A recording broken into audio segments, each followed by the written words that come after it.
참 좋으신 하나님, 이 저녁에도 저희들이 주님 앞에 나왔습니다. 저희들이 의지하고 결단하여 나오기도 했지만 주님이 우리를 부르셨기에, 주님에 대한 그리움을 우리의 마음속에 심어주셨기에 우리는 주님께로 나올 수 있었습니다. 불러주셨으니 부르신 뜻에 따라 우리를 은혜로 충만하게 채워주옵소서. 무질서해진 우리의 마음이 질서 있게 변화되게 도와주시고, 거칠고 냉랭해진 우리의 마음이 따뜻하게 온유하게 변화되게 하시옵소서. 꿈을 잃고 방향을 잃고 있었던 것이 우리의 삶이라고 한다면 우리가 주님 뜻 안에서 어떻게 살아야 하는지 다시금 깨닫는 복된 시간이 되게 하옵소서. 영적으로 메마른 시대일 수밖에 없는 이 시대입니다만 오늘 우리는 주님의 은혜로 말미암아 소생하기를 소망하오니 주님이 오셔서 우리의 거칠어진 마음속에 성령의 단비를 부어 주옵소서. 은혜를 사모하여 주 앞에 나올 때 정성을 다하여 물질을 봉헌한 이들이 있습니다. 저들이 바치는 헌금과 헌금 속에 담겨있는 그들의 마음까지 받으시어 하나님의 선하신 뜻대로 사용하여 주옵소서. 헌금이 사용되는 곳, 우리의 발걸음이 닿는 곳마다 하나님 나라가 확장되게 도와주시고 사람들이 조금씩 서로를 사랑하며 살아가는 따뜻함이 우리를 통하여 물결처럼 번져가게 도와주옵소서.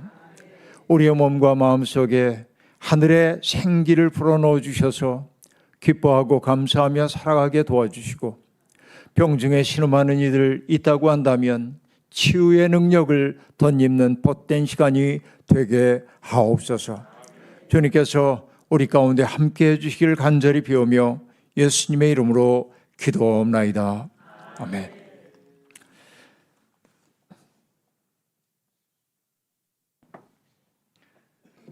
목포 베델교회가 20년 동안 걸어온 그 길이 주님이 동행하신 길이었음을 믿고요. 그래서 어제는 이 교회가 만민에게 열린 교회가 되기를 소망하여서 그렇게 말씀을 전했습니다. 오늘은 교회가 해야 하는 일이 뭔지, 교회의 목표가 뭔지 그런 이야기를 중심으로 이제 이야기를 나눠보려고 합니다. 여러분 출애굽 사건부터 오늘 얘기를 할 텐데요. 여러분 다 잘 아는 얘기니까 긴장하지 않으셔도 괜찮습니다. 우리는 창세기를 보면은 창세기가 어쨌든 아브라함이 부름을 받은 그때로부터 창세기의 끝까지, 그러니까 창세기 12장부터 창세기 50장까지의 이야기는 몇몇 형제들의 이야기로 되어 있음을 우리가 알 수 있습니다. 아브라함의 두 아들인 이삭과 이스마엘의 이야기가 있고, 또 이삭의 두 아들인 에서와 야곱의 이야기가 있고, 야곱의 12아들 가운데 다른 형제들과 요셉의 이야기, 이것이 창세기 전체를 관통하고 있는 12장부터 50장까지의 이야기입니다. 근데 금방 제가 말씀드렸던 것처럼 그 형제들 이외에도 또 다른 형제가 등장하죠. 창세기에. 누구입니까? 가인과 아벨. 가만히 생각해 보세요. 가인과 아벨 이야기, 이삭과 이스마엘, 에서와 야곱, 요셉과 형제들. 그럼 어떻습니까? 그들이 사이가 좋았나요? 그 형제들이? 그렇지 못했죠. 그래서 창세기는 한마디로 얘기하면 뭐냐면 형제들 간의 갈등의 역사, 이렇게 얘기할 수 있습니다. 형제들 간의 갈등의 역사입니다. 에덴 동산 이후에 태어났던 첫 번째 사람인 가인이 형제 살해자가 되었다고 하는 것은 참 씁쓸한 일이 아닐 수가 없습니다. 그래서 저는 농담처럼 얘기를 하는데요. 이건 농담입니다. 여러분 세상에서 배꼽이 있는 최초의 사람이 가인일 겁니다. 왜냐하면 그건 태어남의 흔적이니까. 아담과 하와는 창조되었잖아요. 그죠?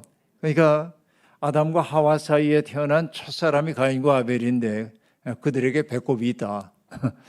배꼽이 처음 있는 사람이 형제 살해자가 되었다고 하는 것은 참 씁쓸한 일이 아닐 수가 없습니다. 사람들은 본능적으로 서로 경쟁하는 존재라고 하는 사실을 성경은 첫머리부터 우리에게 들려주고 있습니다. 그들은 화해할 수조차 없었습니다. 가인이 아벨을 죽였기 때문에 그러합니다. 이게 쓸쓸한 인간의 역사가 시작이 됐습니다. 아브라함의 두 아들 이야기 우리가 압니다만 이삭과 이스마엘 이야기도 알죠. 하나님이 약속의 자손을 주지 않자 하갈이 남편에게 얘기해서 사라가 아갈을 취하라고 해서 아브라함이 하갈 사이에 이스마엘을 낳게 됩니다. 그리고 아브라함이 100세가 되었을 때 하나님이 약속의 아들인 이삭을 주셨는데 돌잔치 할 때 보니까 이스마엘이 이삭을 놀리는 것처럼 보였기 때문에 엄마 사라가 화가 나가지고 쫓아버리고 맙니다. 그래서 형제는 부득이 떨어져 살 수밖에 없게 되었고, 여러분 쫓겨난 아들의 마음속에 한과 아픔이 왜 없었겠습니까? 그 이야기가 성경에는 자세히 나오지는 않지만은 우리는 미루어 짐작할 수 있습니다. 이삭의 두 아들도 역시 마찬가지이죠. 리브가와 사이에 태어났던 에서와 야곱도 갈등했습니다. 여러분 다 잘 아시죠? 에서는 사냥하는 사람이고 야곱은 집안에 있기를 좋아하는 사람이었습니다. 그러다 보니까 어느 날 에서가 사냥하고 돌아와서 너무나 배가 고픈데 그러니까 뭐라도 빨리 먹고 싶어요.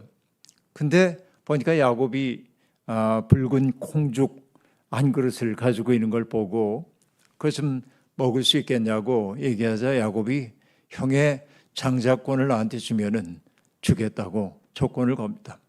에서는 별 생각 없이 장자권 따위는 알 바 없다. 너 가져가. 그러면서 붉은 콩죽 한 그릇을 먹죠. 이것으로서 여러분 에서가 어리석은 자라고 하는 말을 듣기도 합니다만은 이 일보다 장자권 문제보다 더 큰 심각한 상황은 뭐였습니까? 이삭이 나이가 많아서 늙어서 눈이 어두워졌을 때 어느 날 사랑하는 아들 에서를 불러가지고 이야기합니다. 내가 이제는 앞도 잘 보이지 않고 세상을 떠날 날이 가까운 것 같으니 내가 기운을 내가지고 네게 마음껏 축복하고 싶어. 그러니까 네가 사냥을 해와서 별미를 좀 만들어 오면 좋겠다 하고 얘기를 합니다. 그러자 에서가 알겠습니다 하고 사냥하러 활을 들고 떠납니다. 그 얘기를 문설주 뒤에서 듣고 있던 어머니 리브가가 야곱에게 이야기하는 거예요. 야, 아버지가 지금 내 형에게 축복하려고 그러는데 너 축복을 내가 받아야 돼. 그러면서 뭐라고 얘기합니까? 우리에 가가지고서는 지금 살찐 짐승 한 마리를 잡아오라고 얘기합니다. 염소를. 그러면 엄마가 별미를 만들어 줄 테니까 아버지에게 가지고 가서 잡수시게 해드리고 그리고는 축복을 받으라고 얘기하죠. 야곱은 두려웠습니다.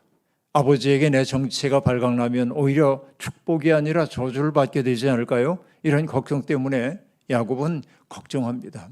그때 야곱이 이렇게 얘기하죠. 형은 털이 많은 사람인데 난 이렇게 매끈매끈한데 아버지가 금방 알아볼 텐데요. 엄마가 지혜를 얘기해 줍니다.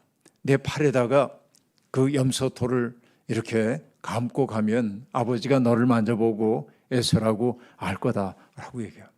야곱은 여전히 두렵습니다. 그러다 아버지한테 저주받는 거 아닐까요? 그때 리브가가 뭐라고 얘기합니까? 아들아, 저주는 내가 받으마. 이게 어머니의 마음이죠. 저주는 내가 받으마.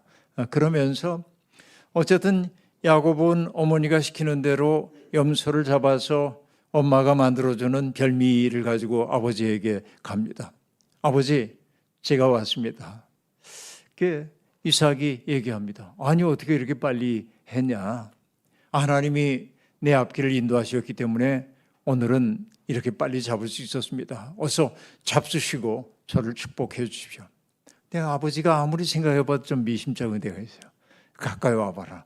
이렇게 얘기합니다. 그러면서 이렇게 만져보니까 털이 있어서 같아요.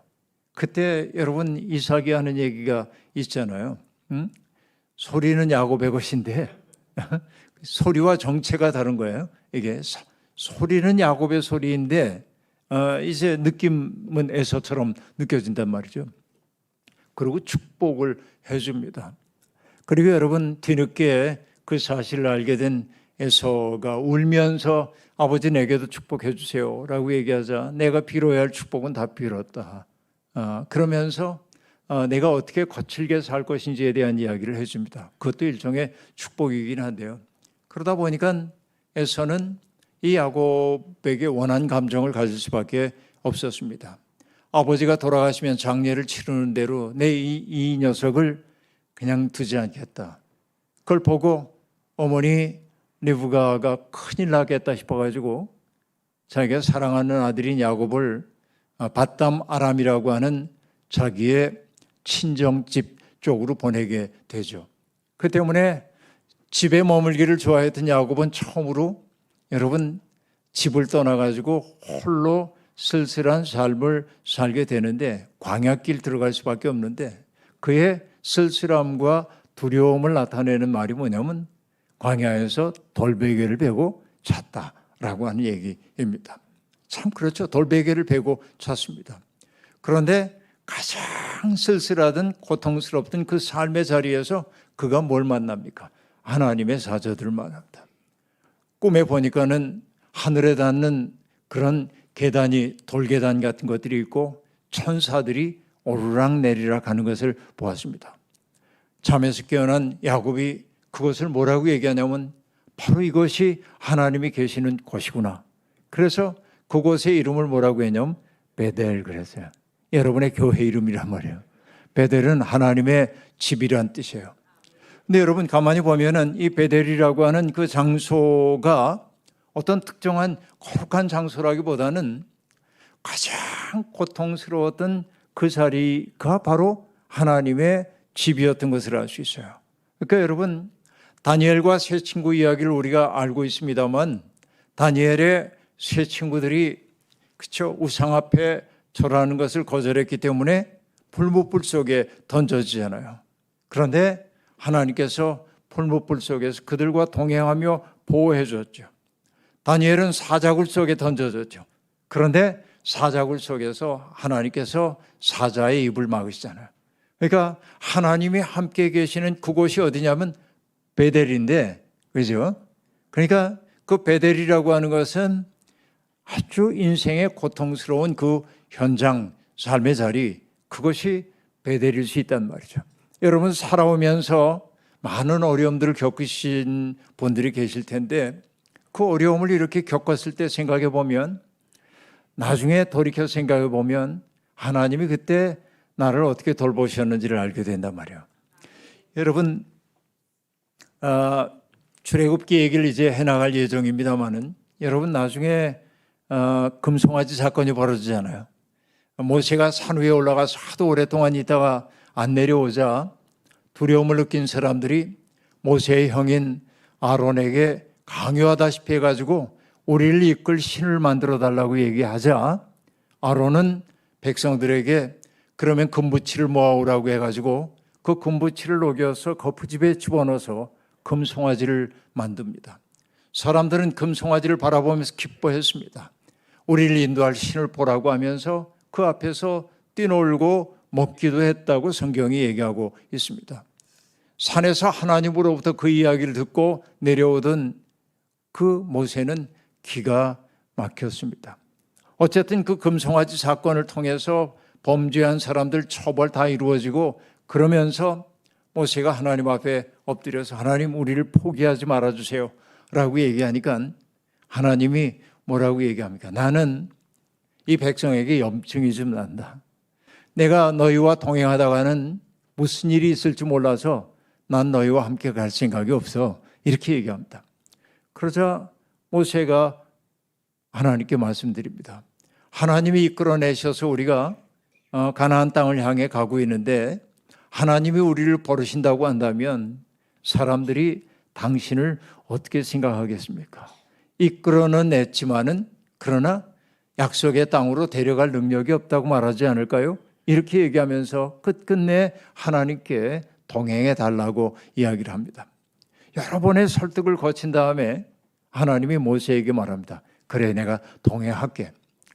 근데 모세는 하나님의 그 약속이 별로 믿op지가 않아요. 정말 하나님이 나와 동행해 주실까? 그래서 모세가 아주 어려운 청을 하나 합니다. 그 청이 뭐냐면, 하나님, 당신의 얼굴을 뵙고 싶습니다. 이렇게 말합니다.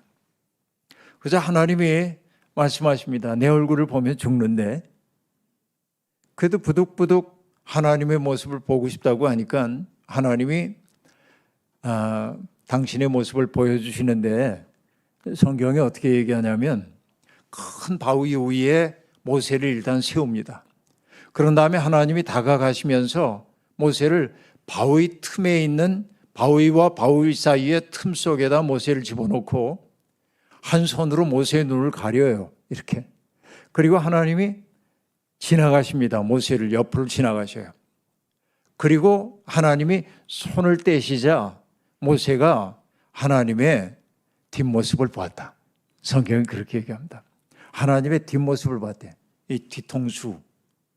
여러분, 하나님 뒷모습 봤다는 게 이 뒤통수일까요? 옷자락을 봤다는 얘기일까요? 어떤 얘기일까요? 그게 하나님의 뒷모습은 어떨까요? 여러분, 저는 이것 때문에 고민을 좀 해본 적이 있습니다. 도대체 하나님의 뒷모습이라는 게 뭘까 하고 생각했어요. 그러다가 문득 제가 알게 됐습니다. 어떤 얘기냐면, 여러분, 내 인생이 곤고하고 그럴 때는 하나님이 안 보일 때가 많아요. 하나님이 내 앞으로 오실 때는 하나님이 안 보여요. 그런데 언제 알게 되냐면, 세월이 좀 흘러가서 뒤를 돌아보면 그때 비로소 하나님이 나와 함께 계셨다라고 하는 걸 알게 되더라 한 얘기입니다. 이게 정말 놀라운 경험 가운데 하나라고 얘기할 수 있겠는데요. 아까도 어느 장로님이 제게, 목사님, 어떻게 해서 신학교를 가시게 됐어요? 이렇게 제게 질문을 했습니다. 제가 그 질문 한 번 받았겠습니까? 수도 없이 받은 질문이었겠죠. 가만히 생각해 보니까 제 경험을 얘기할 수 있는데, 여러분, 저는 그 공고를 졸업했고 공장 노동자로 살다가 공장 생활이 맞지 않아가지고 새로운 일을 도모하려고 그러던 차에 청년 시절에 처음으로 교회를 가게 되었고, 그러니까 제 신앙생활의 기억 속에는 유년, 주일학교, 중고등부 이런 거 없어요. 청년 시절에 처음 교회를 갔습니다. 그런데 교회를 가가지고 느낀 게 뭐냐면 낯선 사람들과 만났어요. 그 낯선 사람이라는 게 어떤 것들이냐면, 이전에 내가 살아가면서 만나보지 못한 유형의 사람들이 있었어요. 한 사람은 제가 나가던 교회 부목사님인데, 그 목사님 키가 자그마한 분이었습니다. 근데 그 목사님을 저는 그 목사님과 찍은 사진 밑에 제가 이렇게 썼어요. 작지만 거대한 정신의 어른, 그렇게 썼는데, 키는 작지만 정신은 커요. 그리고 제가 농담처럼 하는 얘기가 있어요. 이렇게 얘기합니다. 좋은 게 있으면 남 주지 못해 안다라는 병에 걸린 분. 여러분, 이분은 정말 그 30대 초반의 부목사님이었는데 1970년대 중반에 부목사님들의 생활비라는 게 형편없습니다. 그런데 이분은 언제나 누군가에게 뭔가를 주는 기쁨 속에서 사는 거예요. 여러분, 사람들은 자기 속으로 끌어들이려고 하는데 이분은 어떻게 이렇게 좋은 거 있기만 하면 남 못 주는 병에 걸렸나? 이상하잖아요. 가만히 보니까 그분 속에 예수님이 있었어요. 근데 또 한 사람을 만났는데 제 친구인데 키도 훌쩍 크고 잘생겼습니다. 난 당연히 대학생일 거라고 생각을 했어요. 나중에 보니까는 이 친구가 중학교 1학년까지만 다니고 학교를 그만둘 수밖에 없었던 사람이었습니다.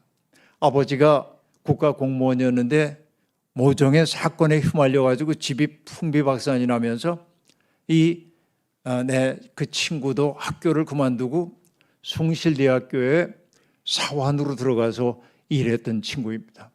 나중에는 여러분 공부를 열심히 해가지고 신학교 들어갔고 지금은 미국에서 목회를 잘하고 있는 친구입니다만, 그러니까 인생을 원망할 법도 한데 이 친구는 전혀 구김살이 없이 맑아요.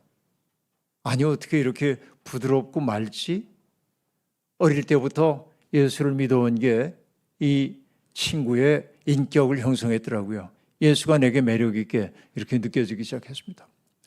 또 어떤 분은 저희 청년회를 담당하던 권사님 한 분인데, 이 권사님은 아주 유명한 대학 나왔고 사회적으로도 아주 높은 성취를 한 분입니다. 그러면 여러분, 그 정도 대학과 그런 사회적 지위가 있으면 사람들이 이렇게 뻐기고 어깨에 이렇게 좀 이렇게 올라가고 이럴 것 같은데, 이분은 너무 순수한 거예요. 청년들 성경 공부를 담당하고 있었는데, 이분이 어떠냐면, 여러분 방세라고 하는 책을 썼던 파스칼 얘기를 하면서, 파스칼이 인격적인 하나님을 만났을 때 그 뜨거웠던 체험을 얘기하면서, 그렇죠? 파스칼이 방세에서 그런 얘기 하거든요. 자기가 하나님 만났던 그날, 우리가 믿는 하나님은 철학자의 하나님이 아니고 아브라함의 하나님, 이삭의 하나님, 야곱의 하나님이라고 얘기하면서 그 뜨거워졌던 그 경험을 얘기하면서 너무 속이 뜨거워서 바닥을 뒹굴 수밖에 없었다고 얘기를 했는데, 그러니까 그 권사님은, 우리를 담당하던 그 권사님이 파스칼 얘기를 하면서 자기가 바닥에서 뒹굴뒹굴 하는 거예요. 어쩜 이렇게 천진하지 이분이? 여러분, 성경 공부를 하다가 창문 밖으로 눈이 내리면은 얘들아 성경을 덮어라, 눈 온다 그러고 그리고 눈밭에 가서 춤을 덩실덩실 추는 거예요. 어떻게 이러지? 예수가 그 속에 있으니까 막더라고요. 그게 너무 매력적이었어요. 그런데 여러분, 재미나는 게 뭐냐면 하나님은 참 놀라운 분이십니다. 제 눈을 하나를 가리고 이렇게 보게 했어요. 아름다운 사람만 보였어요. 그 내가 예수님에게 매력을 느끼기 시작하자 한쪽 눈을 이렇게 딱 띄었어. 그러고 보니까 교회 안에 온갖 이상한 사람들이 보이기 시작해. 교회 안에도 천사만 있는 게 아니더라고요. 특별히 여러분, 제가 나가던 교회 장로님들 보면서 제가 당혹감을 느꼈어요. 여기 있으면은 기도할 때 뭐라고 하냐면, 이 버러지만 또 못한 이 죄인을, 그러면서 참회 기도를 하시는데, 여기만 내려가면 사람들을 왜 군림하려고 그래? 그냥 교회 생활 오래 한 사람이면 당연히 그냥 그러니라 그게 교회 일상이겠지. 그런데 내 눈에는 너무 낯설게 보여요, 이게. 그러니까 제가 지금은 화를 잘 안 내는 사람입니다. 그때만 해도 성격이 좀 모난 데가 많았습니다. 그러면 제가 20대 초반의 나이고 장로님 연세 제법 높으신데 그 이중성을 내가 참을 수가 없어요. 그래서 교회 나온 지 몇 달 되지도 않은 녀석이 장로님에게, 장로님 이중적입니다, 왜 위선적으로 처신하세요? 이렇게. 이게 말이 됩니까? 근데 저는 견딜 수가 없었어요. 이렇게 아름다운 복음을 저렇게 사용한다고? 그래서 신학교를 가야겠다. 내가 이걸 바로 잡으리라. 말도 안 되는 꿈을 꾸고 신학교에 입학을 했습니다. 근데 입학한 날 어머니가, 내가 입학식을 하고 집으로 돌아오니까 기서가 일로 앉아라. 그래서 우리 어머니는 늘 앞에 탁자 하나를 놓고 성경을 늘 읽는 게 어머니의 모습입니다. 기억 속의 모습입니다. 모나미 153 빨간 볼펜을 들고 특별히 잠언을 좋아하셨는데 매일 성경을 읽으시는 게 어머니의 기본적인 모습입니다.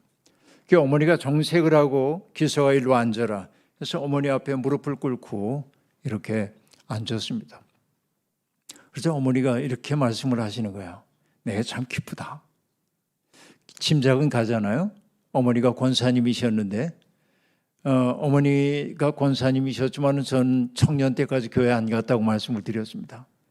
그러니까 갑자기 교회를 가기 시작한 막내 아들이 신학교 가니까 어머니가 기쁘셨던 거죠. 그런데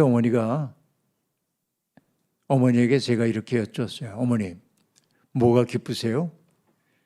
그래서 어머니가 이렇게 얘기했습니다. 내가 내 막내 아들 주혜종 삼아달라고 14년 동안 새벽마다 하루도 거르지 않고 기도했다.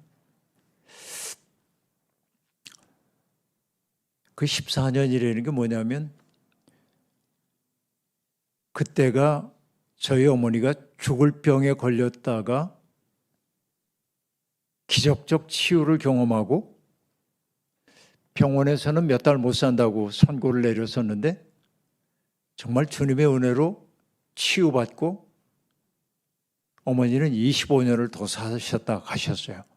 그 죽음 선고를 받은 이후에 25년을 더 사시고 가셨는데, 그러니까 교회 가서 막 뜨거워졌을 그 무렵부터 막내 아들을 위해 주의 종 삼아달라고 기도한 거예요. 이상하잖아요. 근데 왜 이상하냐면 어머니가 저보고 교회 가자고 한 적이 없어요. 한 번도. 야, 교회 가자. 이 소리를 한 적이 없어요. 그래서 제가 물었어요. 어머니한테. 아니, 어머니. 막내 아들 주의 종 되게 해달라고 14년이나 기도했다면서 어떻게 나보고 교회 가자 소리도 안 했어요. 그래서 어머니가 하나님께 맡겼지. 여러분, 나중에 제가 신학교에 들어가가지고 이런저런 책들을 읽는데 그 성 어거스틴이라고 하는 분의 고백록이라는 책을 읽다 보면 거기 그런 얘기가 나옵니다. 자기가 하도 방황을 하니까 어머니가 주교를 찾아가가지고 부탁을 합니다. 북아프리카의 다가스테라고 하는 곳에서 어거스틴이, 여러분 아프리카가 지금은 문화적으로 좀 가난하고 경제적으로 가난하고 그러니까 그렇지만은 고대 세계에서 북아프리카는 굉장히 번화한 곳이었습니다. 그 다가스테라고 하는 곳에서 어거스틴이 살고 있었는데 그곳에 있는 주교님을 찾아가가지고 어머니 모니카가 부탁을 합니다. 뭐라고 부탁을 하냐면 내 아들 좀 꾸짖어서 정신 좀 차리게 해달라고 부탁을 합니다. 그때 그 주교님이 하신 유명한 말씀이 있습니다. 어머니의 눈물의 기도로 키우는 자식은 망하는 법이 없답니다. 이렇게 얘기하는 거예요. 여러분, 어머니의 눈물의 기도로 키우는 자식은 망하는 법이 없습니다. 나는요, 이 말을 문자 그대로 이해를 합니다. 나중에 제 어머니가 세상을 떠나셨을 때, 어머니가 세상을 떠나셨다는 전가를 받았을 때 내 마음속에 든 상실감이 뭐냐면 참 어렵게 사신 내 어머니가 돌아가셨구나 하는 상실감도 있지만은 나를 위해 그렇게 전폭적으로 기도해 주신 분이 떠났구나, 기도의 후원자가 떠났구나 하는 생각이 들고요. 목회자로 살아오면서 어려운 일이 왜 없었겠습니까? 그때마다 내가 견딜 수 있었던 것은 어머니의 기도가 나를 밀고 갔기 때문이라고 저는 지금 느껴요. 그러니까 나의 지나온 날을 이렇게 돌이켜 생각해 보니까 내가 의지적으로 뭔가를 선택하고 결단하고 지금까지 걸어왔다고 생각하지만 순간순간마다 하나님이 개입하셔서 내 인생의 길을 만들어 오셨어요. 그래서 어떤 목사님은 자기의 살아온 나날의 이야기를 쓴 다음에 그 책 제목을 뭐라고 했냐면 돌아보니 발자국마다 은총이었네요. 그렇게 썼어요. 여러분, 인생에 왜 고달프고 어려운 일이 없었겠어요? 그러나 가만히 생각해 돌이켜 생각해 보니까 하나님의 은혜가 나를 붙들고 가고 있었고 내가 선택한 줄로 알았지만은 하나님이 나를 그리로 데려가셨음을 알게 돼. 그게 뭐냐면 하나님의 뒷모습이야. 그게 우리는 하나님이 내 인생에 다가오실 땐 잘 못 느껴요. 언제나 뭐냐, 지나놓고 보니까 아는 거예요. 근데 여러분, 이게 하나님 경험만 그렇지가 않아요. 우리가 늘 그러잖아요. 부모님 계실 때 우리가 효도하고 부모님 마음 따뜻하게 해드리면 얼마나 좋아요. 언제나 떠나시고 나면 그때 내가 그렇게 했더라면 좋았을 텐데 후회하잖아요. 그래서 여러분, 저는 언제나 이렇게 느껴요. 부재를 통해서, 부재란 말 여러분 알죠? 없는 거예요 지금. 부재를 통해서 존재를 드러내는 분들이 있어요. 신학교 때 우리 학교의 학장이셨던 선생님 돌아가셔서 장례를 함께 치르는데 교수님 한 분이 했던 말씀을 잊을 수가 없어요. 뭐라고 하냐면 곁에 계실 땐 몰랐는데 떠나시고 나니까 이분이 우리 곁에 있었던 천사였다는 사실을 뒤늦게 안다고. 여러분 그렇습니다. 여러분 옆에 있는 분들이 다 여러분들에게 천사일지도 몰라요. 그러니까 여러분 정말 우리의 인생의 그 뒷모습을 다 보고 사는 거예요. 그러니까 오늘 내 삶은 고달파요. 내 인생 안 풀리는 것처럼 느껴질 때도 있어요. 그러나 우리가 신뢰해야 돼. 하나님이 나와 함께 하신다. 여러분 제가 늘 하는 얘기 가운데 하나 이런 거 있는데요. 아주 오래전에 제가 독일의 민헨이라고 하는 도시에 갔는데 독일에 가가지고 돌아다니다 보니까 다리도 아프고 그래서 민헨에 있는 조그만 예배당 문을 열고 들어가서 앞에 30분쯤 앉아서 고요히 기도를 하고 회복이 돼서 돌아 나오고 있는데 뒷면 벽에 게시판 같은 것이 있는데 얼핏 지나가다 보니까 낯익은 얼굴이 보이는 것 같아요. 사진이. 다시 돌아와가지고 이렇게 보니까 과연 내가 책에서 많이 봤던 분의 얼굴이었습니다.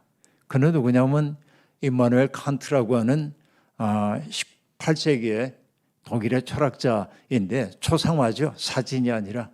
그런데 아니 이 예배당에 왜 칸트가 걸려 있어? 그러고 이렇게 보니까 칸트의 말이 거기에 적혀 있었어요. 뭐라고 적혀 있었냐면 이렇게 적혀 있습니다. 물론 독일 말이죠. 나는 인생 살아가면서 정말 좋은 책들을 많이 만났고 좋은 사람들을 많이 만났다. 그러나 이 네 마디의 말처럼 내 인생을 든든하게 해준 말은 없다. 그 네 마디의 말이 뭐냐면 독일 말로 이렇게 되어 있습니다. Du bist bei mir 라고 말하는데 Du bist bei mir 라고 하는 이 말은 번역하자면 주께서 나와 함께 하심이라. 시편 23편에 나오는 말씀이죠. 내가 사망의 음침한 골짜기를 거닐지라도 해받을 것을 두려워하지 않을 것은 주께서 나와 함께 하심이라. 여러분 오늘 우리의 삶이 제 아무리 곤고하고 어렵다고 할지라도 주께서 나와 함께 하신다는 사실을 내가 마음속에 확신할 수 있다고 한다면 어려움 이겨낼 수 있죠. 이런 거죠. 게다가 여러분 우리가 믿는 하나님은 어떤 분입니까? 비로소 이제 출애굽의 얘기로 가자고 하면요. 하나님은 어떤 분이시냐면 호렙산 떨기나무 불꽃 속에서 모세를 만나 주셨잖아요. 그런데 여러분 이 얘기 조금 하고 넘어갈까요? 모세의 얘기는 뭐 다 아는 얘기입니다. 여러분 교회 오래 다니셨으니까 모세가 어떻게 태어났는지도 알고 어떻게 애굽의 궁궐에 들어가가지고 왕자 교육을 받았는지도 알고 있고 40살이 되던 해에 여러분 애굽의 관리를 때려 죽였다가 발각이 나서 미디안 광야로 달아나서 그렇죠? 이드로라고 하는 성경에는 이드로라고도 하고 루엘이라고 하기도 하고 호밥이라고도 하는 장인 미디안의 제사장인 장인 집에서 살면서 십보라라고 하는 여인과 결혼해서 아들 둘을 낳으며 목동 생활을 하고 있는데 40년의 목동 생활을 하던 어느 날 호렙산의 깊은 곳을 향해 들어가는데 낯선 광경 하나를 보게 되죠. 그건 뭡니까? 떨기나무가 있는데 그 떨기나무에 불이 붙은 모습을 보게 됩니다. 여러분 떨기나무를 보셨는지 모르겠습니다만 여기 화분이 이렇게 있는데요. 이게 그래도 번듯하게 올라와 있습니다. 떨기나무는 우리로 얘기하면 뭐하고 같으냐면 개나리 비슷해. 개나리처럼 이렇게 늘어진 관목입니다. 그러니까 이 떨기나무는 척박한 곳을 자라요. 근데 떨기나무의 특색은 뭐냐면 크게 자라지 못하니까 집을 지을 수 있는 목재가 안 돼. 쬐끄만 거니까. 게다가 여러분 광야에서는요 정말 햇빛이 뜨겁거든요. 그래서 광야를 가다가 너무 뜨거운데 시띠나무나 이런 나무 한 그루만 이렇게 서 있으면 잎들이 엉성하고 그래도 그 밑에 가면 서늘해요. 이게 참 재밌는데요. 광야의 나무 한 그루는 은총입니다. 그런데 떨기나무는 그늘조차 들이올 수가 없어. 키가 작기 때문에. 그래서 여러분 떨기나무는 뭐의 상징이냐면 보잘것없는 것을 상징해요. 근데 여러분 떨기나무는 광야에 자라는 떨기나무는 가끔 자연적으로 불이 붙기도 했어요. 왜냐하면 비가 몇 달 동안 내리지 않으면 바짝 마를 거 아니에요, 나무가. 그리고 햇빛은 뜨겁고 바람이 심하게 불어요. 그럼 어떡합니까? 바람 때문에 소걱소걱 하잖아요. 햇빛까지 뜨거워요. 그러다 보니까 자연 발화되는 경향이 있습니다. 그럼 불이 붙으면 호록 해서 재로 변할 거 아니에요. 바짝 말라 있으니까.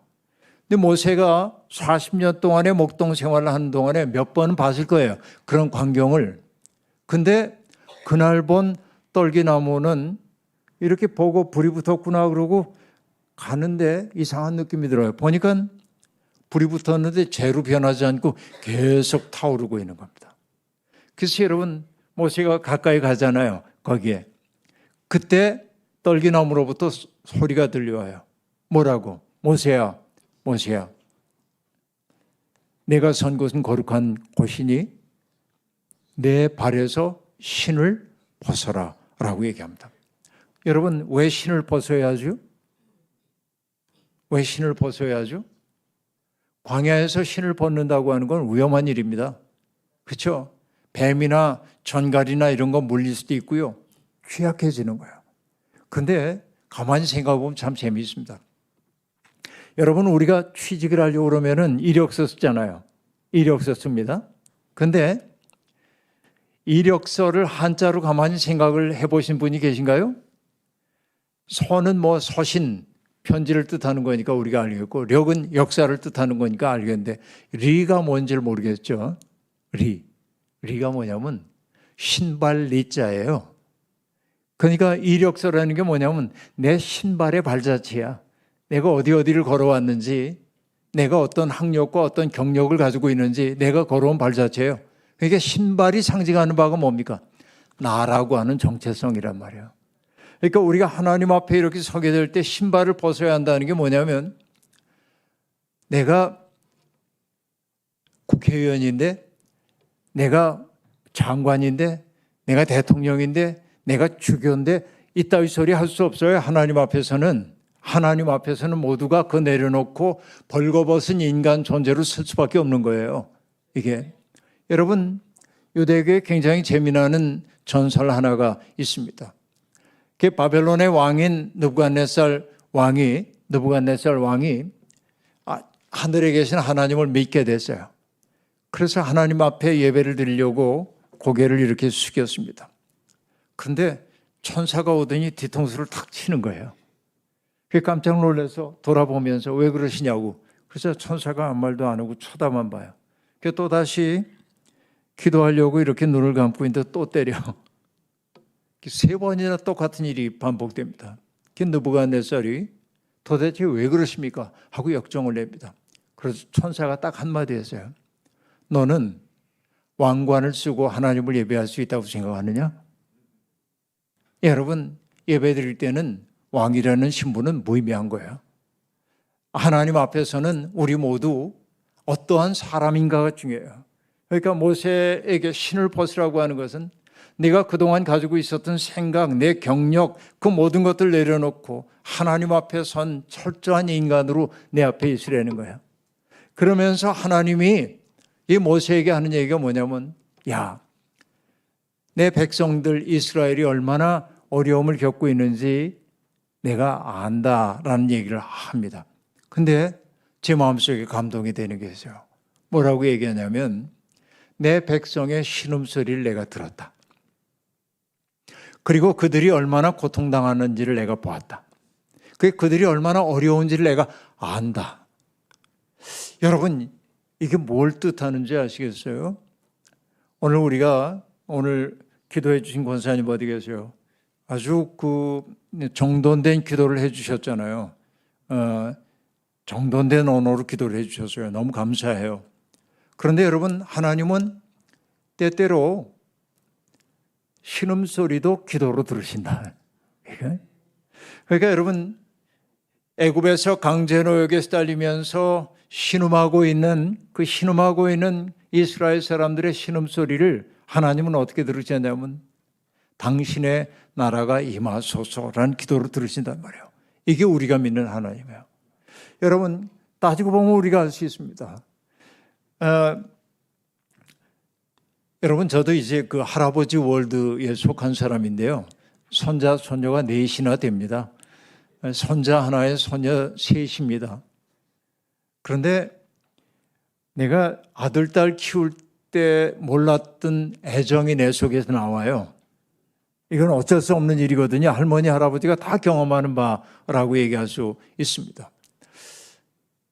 내가 감동해요. 아, 내 속에 이런 사랑이 있었나? 내가 누군가를 이렇게 사랑해 본 적이 있나 싶을 정도의 애들을 보니까 그러합니다. 근데 여러분,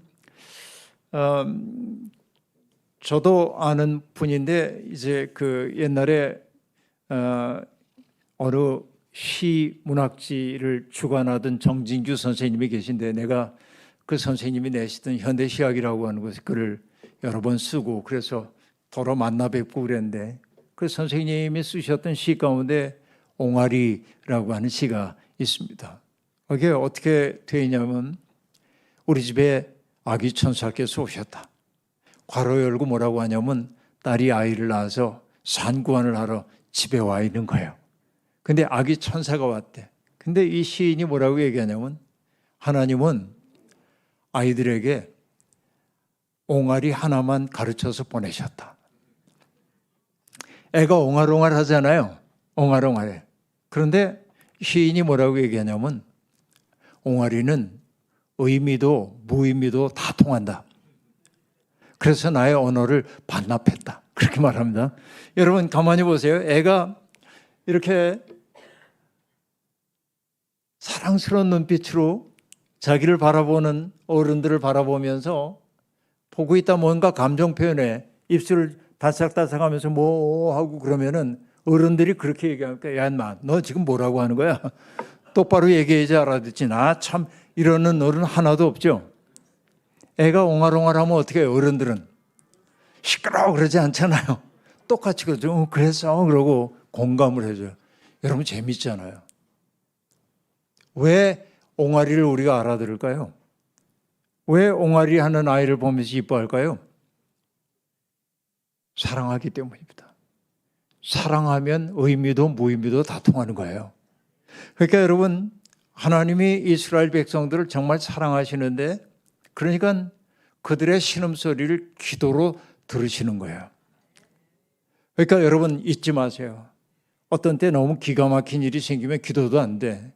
이게 우리 경험이에요. 너무 기가 막히면 기도도 안 나와. 근데 여러분, 기도 안 나오는 그 기막힌 침묵의 시간을 하나님 기도로 들으신다. 이게 우리가 믿는 하나님이에요. 그러니까 여러분, 기도를 잘한다고 하는 게 뭐 요창하게 기도하는 게 잘하는 거 아닙니다. 진실한 기도가 좋은 기도죠. 근데 하나님은 그렇게 기도를 들으시는 분이에요. 그래서 하나님이 모세에게 말씀하십니다. 모세야, 나는 내 백성이 이렇게 어려움을 겪는 것을 보았고 들었고 안다. 그래서 나는 그들을 구원하려고 그래. 그런데 내가 나를 도와주어야 하겠어. 바로에게 가서 내 말을 전해 라고 얘기합니다. 그러자 모세가 얘기합니다. 하나님, 난 그럴 수 없습니다. 난 말재주도 없는 사람이고요. 그럴 형편이 되지 못합니다. 그렇게 얘기합니다.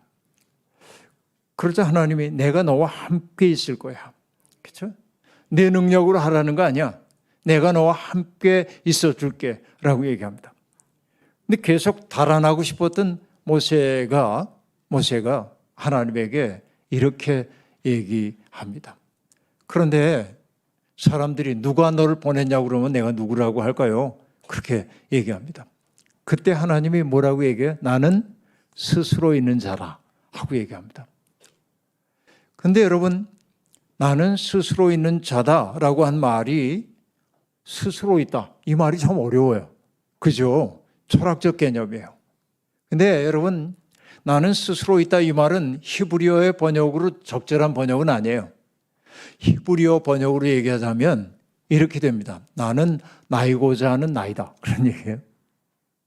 근데 이게 라틴어로 번역이 되면서 라틴어에 적절한 번역어가 없었기 때문에 온 있다라고 하는 존재라고 한 말로 번역을 했어요. 그걸 우리말로 번역하면서 스스로 있는 자라고 얘기했어요. 명사로 번역했어요. 그런데 히브리어에서 하나님의 자기소개는 뭐냐면 나는 나이고자 하는 나이다라고 얘기해서 여전히 어려운 얘기입니다만 하나님은 자신을 동사로 소개해요. 어떤 얘기냐? 하나님은 당신이 하고자 하는 바를 이루어 가시는 분이란 뜻이에요. 나는 스스로 있는 자라고 한 말이 그 얘기입니다. 그러니까 그의 백성들을 구원하시기 위해 어떤 일을 하시는 분이란 말이에요. 스스로 있는 자란 말이. 그러면서 이 말을 모세가 알아듣기 어려웠기 때문에 그 다음에 하신 말씀이 뭐냐면 나는 내 조상 아브라함의 하나님, 이삭의 하나님, 야곱의 하나님이다 라고 얘기합니다. 저는 이 대목을 보면서 아까 얘기한 것처럼 이 대목이 가슴이 뭉클해요. 왜? 아브라함의 하나님, 이삭의 하나님, 야곱의 하나님이란 말 뒤에 나는 덧붙일 말이 있기 때문에 그래. 내 어머니의 하나님. 난 내 어머니가 어떻게 살아오셨는지 알잖아요. 어머니가 어떻게 죽을 병 걸렸는지 알잖아요.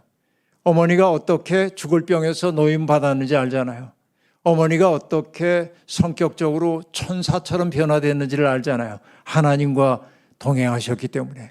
그러니까 어머니의 삶을 돌이켜보면은 하나님이 계시다는 걸 난 인정 안 할 도리가 없어요. 이게 내 어머니가 어머니의 삶의 경험을 통해 내가 겪어온 바란 말이에요. 바로 이 얘기죠. 나는 내 조상 아브라함의 하나님, 이삭의 하나님, 야곱의 하나님. 그 얘기는 뭐냐면 아브라함의 고단한 삶의 여정 속에 동행하면서 때때로 그의 방패가 되어주기도 하고 때때로 그의 빛이 되어주기도 하고 때때로 산성이 되어주기도 했던 그분이라는 거예요. 하나님이. 그런데 그 하나님이 누구냐? 여러분의 하나님이에요. 그치? 살아오는 동안 여러분이 겪어왔던 수없이 많은 난관들이 있고 눈물겨운 순간들도 있었지만 그때 내가 견뎌낼 수 있었던 것은 뭐냐면 그분이 함께 하셨기 때문에 그런 거예요. 그렇죠? 이게 우리들의 삶이란 말이에요. 또 돌이켜 생각해 보면 그렇죠? 내 힘으로 산 것처럼 보이지만 아니에요. 그분이 우리를 그렇게 살게 해주셨기 때문에 살게 되는 거예요. 그래서 여러분 시편에 보면 하나님을 경험했던 사람들이 하나님을 표현할 때 뭐라고 얘기합니까? 여호와는 나의 목자, 여호와는 나의 빛, 여호와는 나의 방패, 여호와는 나의 산성, 여호와는 나의 피난처, 여호와는 나의 구원의 뿔 등등 수없이 많은 얘기를 해요. 그런데 여러분 여호와는 나의 빛이라고 하는 고백 속에 담겨 있는 의미는 뭘까요? 내 인생이 캄캄한 어둠 속에 있어 본 적이 없다면 여호와는 나의 빛이란 말이 그렇게 감동적으로 안 와. 근데 한 치 앞도 내다볼 수 없는 캄캄함 속에서 어쩔 줄 몰라 할 때 하나님의 말씀이 내가 너와 함께 있어. 내가 널 지켜줄 거야. 이 말을 내가 들었기 때문에 여호와는 나의 빛. 그죠? 한 걸음도 내디딜 자리가 없는 것처럼 길이 막힌 것처럼 보여 암담할 때 주께서 우리의 길을 열어주셨어요. 그래서 우리는 뭐라고 고백하면 여호와는 나의 길. 사방의 사람들이 나를 공격하고 그래서 내가 어디에도 나를 지켜줄 아무것도 없을 때 주님의 말씀이 내 속에 든든하게 내가 너와 함께 있어. 내가 너를 지켜줄 거야. 그 말씀이 나를 든든하게 세워줘서 그래서 뭐라고 합니까? 여호와는 나의 방패, 여호와는 나의 피난처, 나의 산성. 그러잖아요. 이게 우리의 경험이잖아요. 그 하나님입니다. 그 하나님이 모세를 통해서 이스라엘 백성들을 출애굽시켰어요. 10번의 재앙이 일어났지만은 그 10번의 재앙 다 견뎌내고 이스라엘은 비로소 애굽 땅을 탈출해서 새로운 땅을 향해 여정을 떠나가게 되었던 것이죠. 그런데 여러분 그 여정이 순탄하기만 했습니까? 어려움도 있었습니까? 역경이 너무 많았습니다. 첫 번째로 만났던 역경이 뭐예요, 여러분? 홍해바다 앞에서 홍해를 건너야 하는데 뒤에는 애굽의 군병들이 따라오고 있고 앞에는 넘실거리는 홍해가 있고 앞으로 갈 수도 없고 뒤로 물러날 수도 없는 상황 속에 있을 때 하나님이 어쩔 줄 몰라 하는 그들을 위로하죠. 그리고 모세에게 말씀하십니다. 너는 내가 여호와임을 알라. 너는 가만히 있어. 내가 여호와임을 알라. 그리고 모세가 지팡이를 내밀자 바다가 갈라지고 마른 땅을 건너듯이 이스라엘이 홍해를 건넜고, 애굽의 그 병거들이 뒤쫓아 왔을 때는 그 병거가 흙 속에 박히기도 하고 물이 덮여와가지고 세계 최강을 자랑하고 있던 애굽의 군대들이 다 죽는 일들이 벌어지기도 하죠. 이게 하나님이 하신 일이었어요. 그리고 여러분, 광야에 들어갔을 때 먹을 것이 떨어졌을 때 하나님은 뭘 주셨습니까? 만나와 메추라기를 통해서 그들을 배불리 먹여주시기도 했습니다. 그리고 여러분, 놀라운 게 뭐냐면 그때까지는 하나님이 다 해주셨어요. 그런데 여러분, 우리도 자식을 키워보지만 자식을 사랑한다고 해서 자식이 해야 할 일을 다 해주면 됩니까? 안 됩니까? 안 됩니다. 저도 아들, 딸이 있는데요. 아들, 딸 키우면서 애들이 이렇게 놀다 보면은 숙제 안 하고 있다가 밤 11시가 됐는데 그때 숙제가 아차 그러고 생각나서 숙제를 하려고 그러면은 딱 하잖아요. 애 자야 하는데. 그러면은 그 숙제 아빠가 해줄게. 그리고 옆에서 다 가르쳐주고 그럼 참 좋겠지만 나는 그 정도의 사랑은 없어서 네가 감당해. 왜? 그게 나의 사랑법이죠. 자기 인생에 대해 스스로 책임지도록 만들어야죠. 내가 딸과 아들에게 그렇게 그 눈물을 흘리면서 졸려 죽겠는데 그 일을 감당해야 하는 것은 뭐냐면 내가 얘를 미워하기 때문이 아니라 뭐예요? 그 아이가 독립적인 삶을 살도록 하기 위한 거죠. 하나님도 똑같아요. 우리가 어렸을 때는 우리의 모든 문제를 해결해 줘요. 부모가 그러는 것처럼. 그런데 하나님은 늘 그렇지 않아요. 우리에게 뭐냐면 스스로 할 수 있는 능력도 주셔요. 이 사건이 뭔지 아십니까? 르비딤이라고 하는 곳에 갔을 때 오아시스 지대인데 거기에 아말렉족들이 쳐들어옵니다. 아말렉이. 그때 지금까지의 경로로 보자고 한다면 하나님이 다 막아주셔야 돼. 안 그래요. 하나님이 모세를 통해 뭘 합니까? 모세는 산 위에 올라가서 기도하고 두 손을 들고 아론과 훌이 그 손이 내려올까 봐 받쳐주고 있고 여호수아는 군대를 조직해서 아말렉과 싸웁니다. 그 뭐냐면 하나님이 주시는 능력을 가지고 살아갈 사람들이 되게 하시는 거예요. 성숙하게 만드는 거예요. 믿음도 똑같습니다. 하나님에게 나의 모든 문제를 해결해 주세요라고 얘기하면 안 돼요. 하나님은 우리에게 우리의 문제를 해결해 갈 수 있는 능력을 주시는 분이기 때문에 그렇습니다. 그렇죠? 이걸 우리들이 알아야 돼요. 그리고 이런 과정을 거친 다음에 마침내 신의 산 앞에 이르렀을 때 하나님께서 모세를 산 위로 불러 올리십니다. 그리고 하나님의 멋진 꿈 얘기를 해요. 야, 나는 너희들을 내 백성으로 삼고 싶은데 너희들이 이렇게 살겠다고 작정하면 나는 너희의 하나님이 되겠고 너희는 내 백성이 될 거야. 내려가서 백성들에게 내 뜻을 전하고 그렇게 살겠냐고 물어봐. 그들이 동의하면은 나는 너희 하나님 될게 라고 얘기합니다. 여러분, 출애굽기 19장부터 나오는 이 얘기가 그냥 평범한 얘기로 제게는 안 들립니다. 감동이 있어요. 어떤 감동이냐면 이런 거입니다. 전능하신 하나님이 이스라엘 백성들에게 야, 이게 내 뜻이야. 순종해. 그럴 수 있잖아요. 근데 하나님은 안 그러세요. 뭐라고 얘기합니까? 나는 이런 생각을 가지고 있어. 근데 너희가 동의하니? 이렇게 물어요. 동의를 구하셔요. 이게 왜 감동인 줄 아십니까? 여러분, 이스라엘 사람들이 애굽에 있을 때 뭘 했어요? 강제 노역에 시달렸죠? 근데 강제 노역에 시달리고 있는 사람은 자기의 삶에 대한 결정권이 없어요. 윗사람이 시키는 대로 할 수밖에 없습니다. 다시 얘기하면 이걸 뭐라고 얘기해요? 수단이에요, 수단.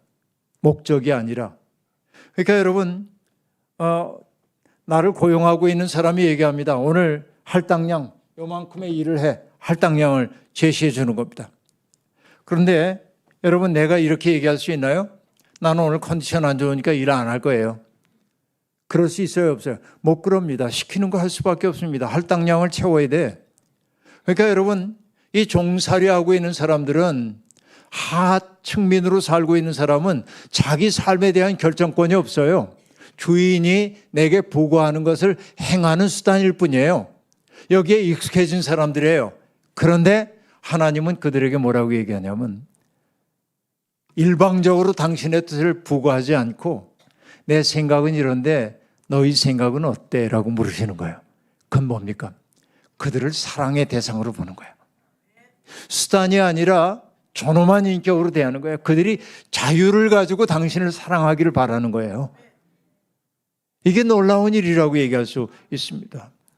그리고 여러분, 하나님이 모세에게 하셨던 말씀은 뭐냐면, 내 뜻은 모세 너하고 형 아론하고 네 부가 아닌 여호수아만 알고 있으면 돼. 백성들은 그냥 순종만 하면 돼. 이러지 않고 뭐라고 얘기했어요?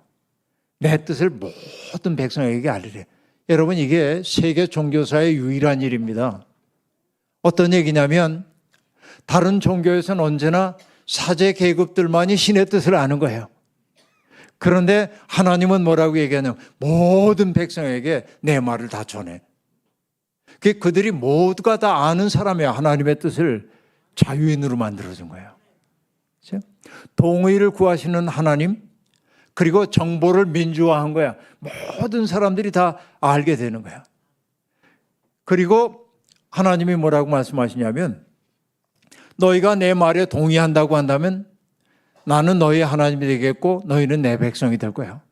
그리고 하나님의 멋진 꿈 얘기를 합니다. 그 꿈이 뭐냐면, 나는 너희를 거룩한 백성, 제사장 나라로 삼겠다라고 말합니다. 여러분, 거룩한 백성이 되도록 한다고 얘기합니다. 어떤 게 거룩한 거예요? 여러분, 우리가 거룩한 거 하면은 자꾸 종교적인 것들만 생각을 합니다. 어떤 사람이 방언 기도하면 거룩하다고 생각합니다. 어떤 사람이 철야 기도 열심히 하면 거룩하다고 생각합니다. 어떤 사람이 금식 기도 열심히 하면 거룩하다고 생각합니다. 성경 많이 읽으면 거룩하다고 생각합니다. 거룩할 수는 있어요. 그러나 여러분, 제가 오랫동안 43년 동안의 목회자로 살아왔는데, 살다 보니 기도 많이 하고 성경 많이 알기 때문에 교만한 분들도 많고, 오히려 그들이 영적인 게 아니라 영적 교만에 빠진 분들도 제법 많은 것을 보게 되었습니다. 진짜 거룩함이라고 하는 것은 뭔지 아십니까, 여러분? 진짜 거룩함이라고 하는 것은 내가 은혜 없이는 살 수 없는 사람임을 아는 거예요. 내가 얼마나 은혜 받기에 부족한 사람인 줄 알아차리고, 하나님의 은혜 아니면 내가 살아갈 수 없다는 사실이 마음 깊이 알아지는 사람이 거룩한 사람이에요. 그런데 그 사람은 어떻게 살게 되냐면, 내가 그런 큰 은혜를 받을 자격이 없는데도 은혜를 받았다고 느끼기 때문에 그는 시편 116편의 시인처럼 말하지 않을 수가 없어. 뭐라고 얘기하냐면, 주께서 내게 베푸신 은혜 내가 무엇으로 보답할꼬. 거룩함이란 어떤 것이냐면, 받은 바 은혜를 누군가에게 갚고 싶은 마음이 내 속에 넘쳐나는 게 거룩함이에요. 바로 그렇게 사는 사람이 제사장처럼 사는 사람이란 말이죠. 이게 중요해요. 백성들이 모두 아멘 했어요. 받아들였어요. 주님의 뜻대로 살겠다고. 그러자 그들은 제사장 나라 거룩한 백성이 되게 되었어요. 그때 하나님이 그들에게 지시하는 게 있습니다. 그래, 그렇다면 너희와 내가 만날 수 있는 만남의 장막을 만들라는 거예요. 회막을 만들래. 오늘 본문 짧게 읽은 본문 말씀, 출애굽기 25장 8절과 9절은 그 얘기예요. 회막을 만들래. 회막, 이것은 여러분 하나님과 그 백성이 만나는 장소를 뜻합니다. 회막이란 말하고 성막이라고 한 말은 표현은 다르지만 같은 거를 얘기해요. 하나님의 거룩한 임재가 있는 곳으로 얘기할 때는 성막이라고 하고, 하나님과 백성들이 만나는 장소로서 얘기할 때는 회막이라고 얘기해요. 같은 말입니다. 그런데 놀라운 게 뭐냐면, 회막을 만들려고 하면서 하나님이 다 가르쳐줘요. 이렇게 만들려고. 그 모세가 백성들에게 얘기합니다. 우리가 하나님의 언약의 백성이 되게 되는데 하나님과 늘 만나며 여쭤보기 위해서 회막을 만들어야 되니 여러분 이러이러한 자재가 필요하니 자재를 혼납해 주십시오 라고 말하자 백성들은 자기가 가지고 있는 것을 아낌없이 내기 시작합니다.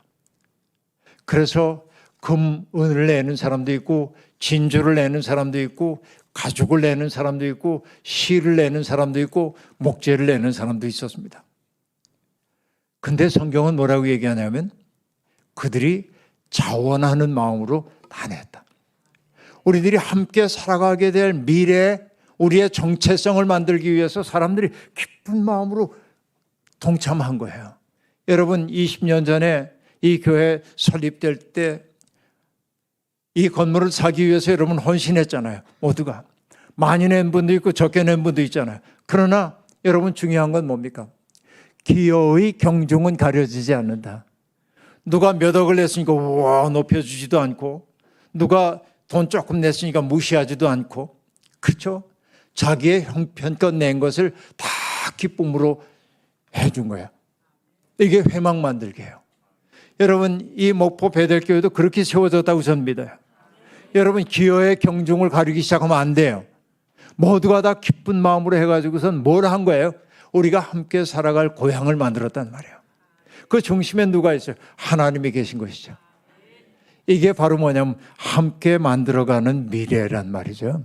그러니까 여러분 믿음의 사람들은 어떤 사람들이냐? 정체성을 어디에 두고 있냐면 여러분 우리는 한민족 그러면은 단군 왕공으로부터 시작된 백의 민족 5,000년 역사 과거에서 우리의 정체성을 찾아요. 하나님의 백성들은 그렇지 않습니다. 뭘 통해서? 하나님 나라를 통해서 나의 정체성을 찾아요.